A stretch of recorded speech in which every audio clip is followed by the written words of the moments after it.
All right, guys, let's see if I can do this on the third take. Okay, so a couple of people were asking me, what do you think I should study? I don't know. No one knows that. Okay, that's the thing about the exam, especially when it comes down to one question. Is it going to be about state building? Is it going to be about trade? Is it going to be about global interactions? Is it going to be about religion? Is it going to be about scientific innovation? The answer is yes. It's probably going to be about all of that, and in a way to somehow incorporate that. That's kind of why we've been, in the last 6 weeks, I've been having you go, read the AMSCO book, watch the Heimler videos. I mean, that's going to give you the best overview of what the material you need to cover. It's also why I've been having you do kind of the one-pagers to try to get all of that unit into one place. Now, the quality of your one-pagers, well, oh well. It's hit or miss, but, it is what it is. Some of you have done a really good job, and I hope, and I thought I told you this at the beginning, keep those, okay? Because you can use notes on this test, okay? If you've been watching those videos, you can use notes, you can use your textbook, it's open book. That said, I don't think you're going to have time to do it, okay? Can you cheat? They're encouraging you to cheat. Well, they're encouraging you to use notes and things like that. But again, I don't think it's going to be in your best interest. After what we're going to do now, I don't think you'll have time. All right, so, anyway, going back to the test. Back in December, somebody had asked me how I think my AP kids were going to do. And at the time, I said, I think I've got a good 2/3 of my students, roughly 10 of you, that I think are definitely going to pass. The other 1/3, I think all of them have a good shot of doing it. But those 2/3, in my opinion, it was a given. They've got it. They're good essay writers. They're knowledgeable. They do their homework. They do all that. They've got it. Okay. The other 1/3, okay, weaker in the essay writing, whatever. And pressed for time, they're just going to have a hard time. With the new exam, I'm actually confident that all you guys can do it. Okay. After looking at the rubric, I think all of you guys are capable of getting a 5 on the test. 5 out of 10 points on the test. And I think 5 out of 10 points is probably all you're going to need to pass. Now, obviously, go for as many points as you can to do that. Okay? So in that, and, it's kind of the craze over AP teachers is to, kind of do a DBQ live online. And while I don't have the editing skills to do that, I did give it a shot. Okay, and so what you'll find here is you'll find the documents in the writing prompt. I got that from antisocialstudies.org. Great site.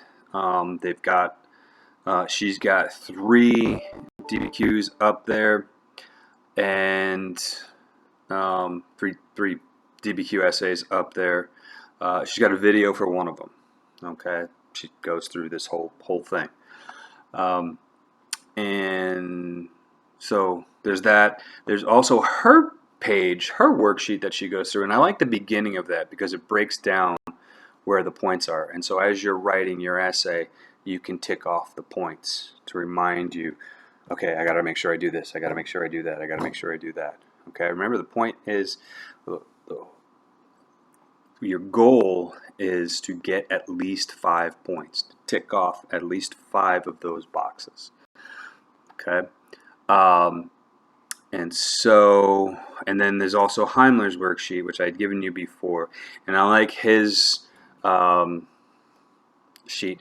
His is a little more complicated. I wouldn't spend as much time. Last night I started this at 11 o'clock at night, and I was done by 12. Okay, um, 12:15. I know that's more time than you guys have, but that included searching for the documents. Um, so, and I'm out of practice. You guys are in practice because you've just written at least 6 of these. I haven't done one of these since, God, college, maybe.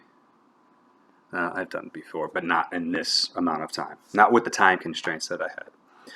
Not since Mr. Chewinski came into my Roman history class, wrote a question on the board, and threw out a bunch of blue books and said, "You guys got 50 minutes." That was tough. Got a B plus in the class. Anyway, so our documents, okay, and then I included the essay that I wrote. Okay, so evaluate the role of the state in innovation and the development of new technology between 1700 and 17th and 19th century. It's early in the morning. I'm having a hard time, so bear with me. Evaluate the role of the state in innovation and the development of new technology between the 17th and 19th centuries. So I don't teach math anymore. I'm dyslexic with numbers. Okay, so here's where I would use Heimler's sheet. Okay, I'd write the prompt at the top. Okay, I would write, document 1.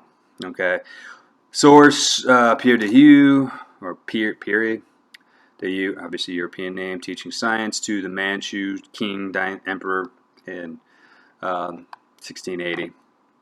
Okay, so let me go over here to my document, see what I wrote. So on Heimler, I wrote Chinese superiority were interested in innovations from Europe, clocks, and effort to foster trade. And then outside evidence, that's one of the things I like about his setup, is European effort to convert non-Christian people. Okay, the conversion effort. Document 2. Okay, document 2 is, what's the guy's name? Dr. Wallace's, and it's a defense of Royal Society. Okay, and so in here I wrote foundation of the Royal Society to foster scientific inquiry. Okay, and outside evidence. Okay, put this in context of the scientific revolution and the Enlightenment. It's around that time period. The purpose of this, HAPP, okay, historical situation, audience, purpose, or point of view, okay, and the purpose is just a member defending the foundation of the society, okay, probably against the detractors that are saying, why is the state spending all this money on this scientific society? Hey, we're all about scientific inquiry. Okay. Third one, I'm sure you guys have no problem with that. British steamship used to transport troops and consolidate British rule in India. My outside evidence, imperialism. Okay.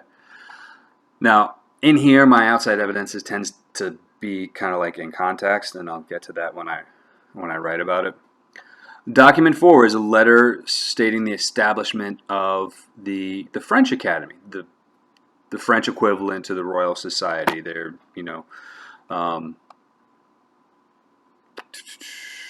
call it. It's early again. My brain's freezing. Yeah, kind of national schools or school-funded things.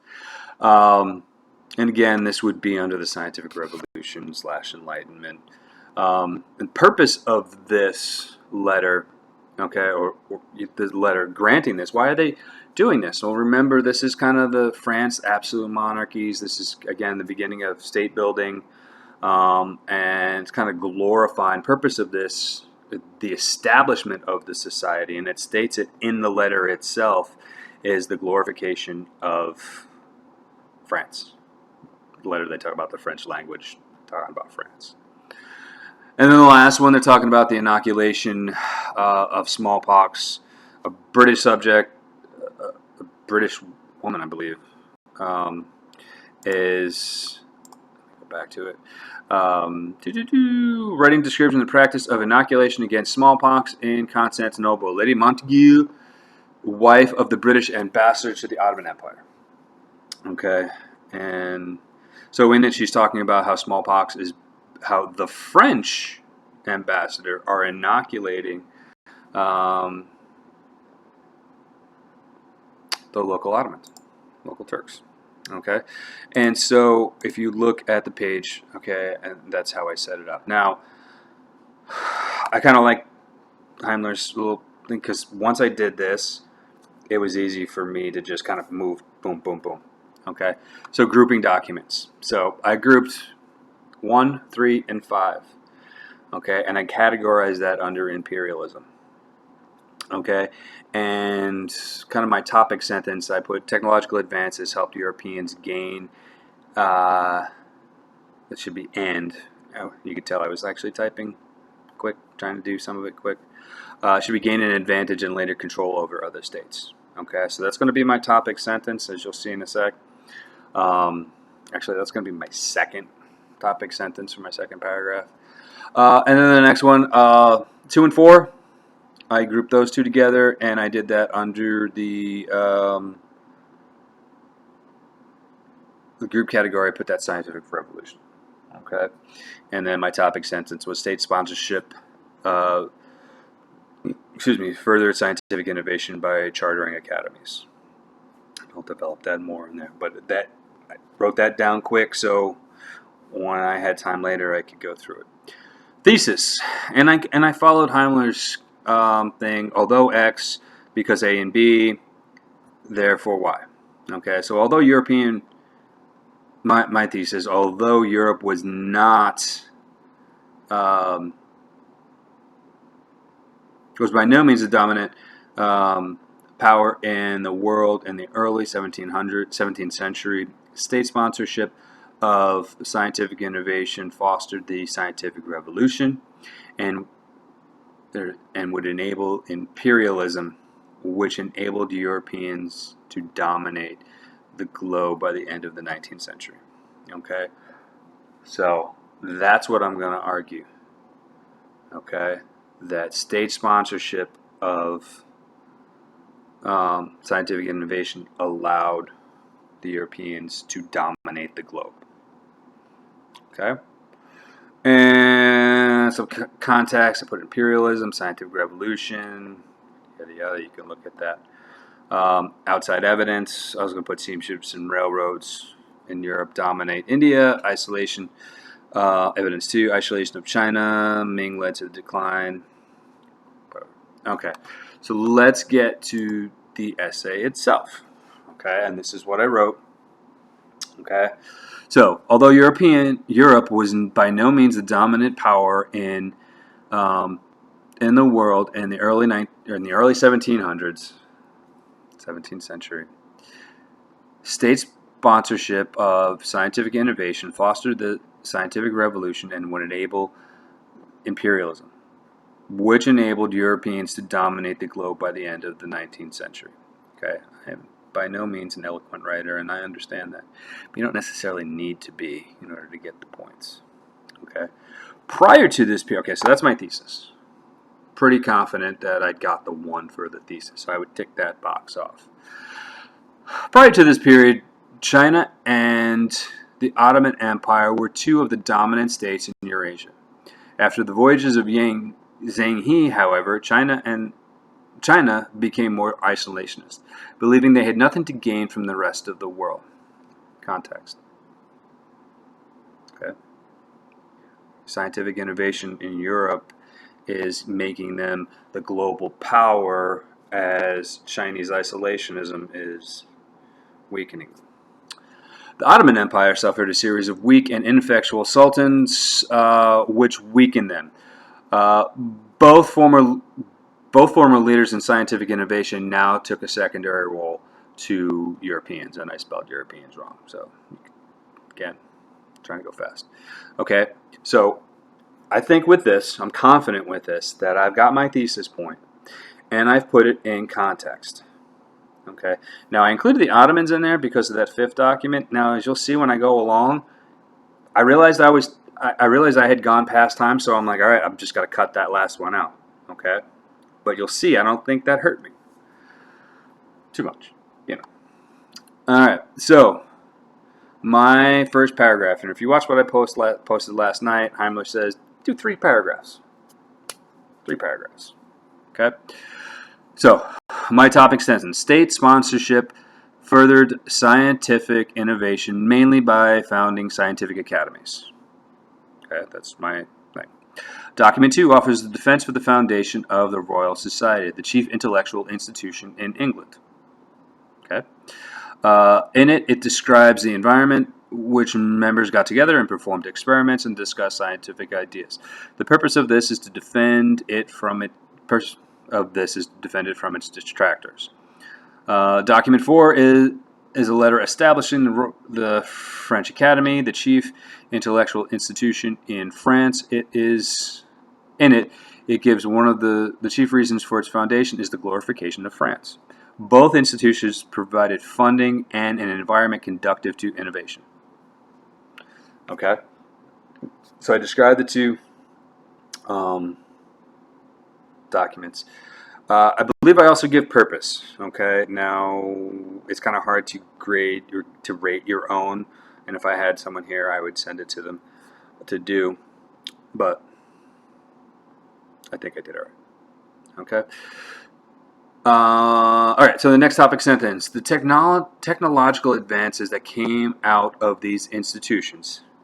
Trying to build on a little bit of complexity here. Now, obviously, I am not eloquent enough ever to get that complexity point, and I understand that. But I did have it in thought that maybe I would try to add to it. But I am continuing my argument. Okay, step 1 is you build a science that builds the technology that leads to the imperialism, the domination. Okay, so technological advances came out of these institutions, helped European states gain an advantage and later control of other states. Document 1 discusses how the King Emperor was fascinated by European technologies like the clock. The fascination allowed Europeans a foothold in China that they might not otherwise have had. Okay. The main reason for this access to Chinese markets, as well as the main reason for this access to Chinese market was access to Chinese. Yeah, the main reason for this was access to Chinese market. Oh, training out. As well as converting Chinese to Christianity. It is mentioned that Chinese superiority, and by this time, even though the Ming were no longer in power, the Chinese had little interest in most European goods. Okay, so I believe I bring a little bit of outside evidence there. Again, by naming Zheng He and the Ming and how they became isolationists, I believe I tick off that outside evidence point. Document 3 shows a steamship. Steamship, railroads, and superior weapons all enabled Europeans to dominate local states. The image is of the Indus River in India, where Britain came to dominate as the Mughals declined. Okay, again, Mughals aren't talked about, but I'll talk about the decline. These same technologies enabled Britain to dominate India and China, as well as Belgium to control the Congo. Okay. Now, this is where I realized I had reached about the hour mark, and I'm like, oh, I got to stop. So I just stopped right there. Okay. So now looking back at this, okay, now I'm going to go back to her. Where is it? Gotta find it.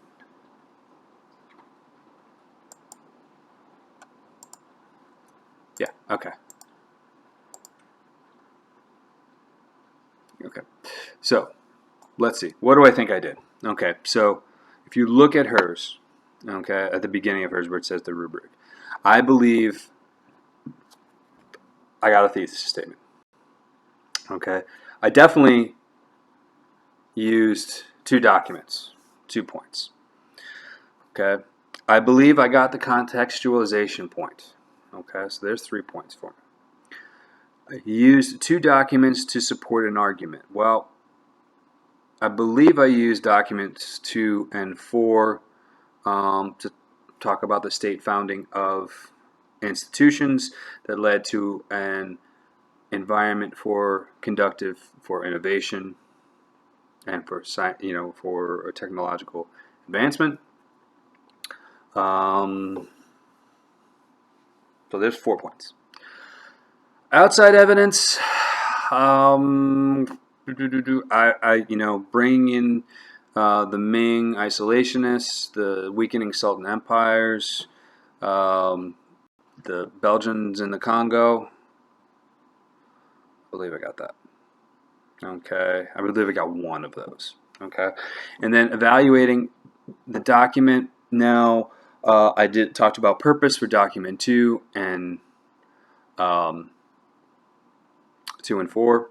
So I'll be conservative and just say I got 1 point for that. Hopefully I did. So that gives me a 6. Okay. Whoa, excuse me. Did I use 4 documents to support an argument? I believe I used all 4 documents to support my argument. Okay. So I'm going to say I got a decent 6. May have been a 7. Maybe. I don't think it's really any higher than a 7. I think it's a 6. Would it surprise me if it was a 5? No. Would it surprise me if it's lower than a 5? Probably. Okay. But, it is what it is. So, what I would suggest to you guys is when you sit down for your test, have your 1-pagers there. Okay. That was one of the reasons why I had you do them, even if you have it on the screen. Okay. I don't want you to look through your book, okay? But those 1-pagers will give you something.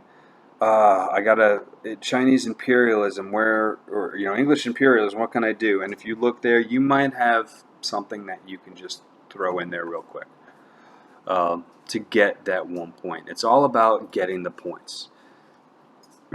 Okay. So, I'm not going to say this is easy. This is not freaking hard.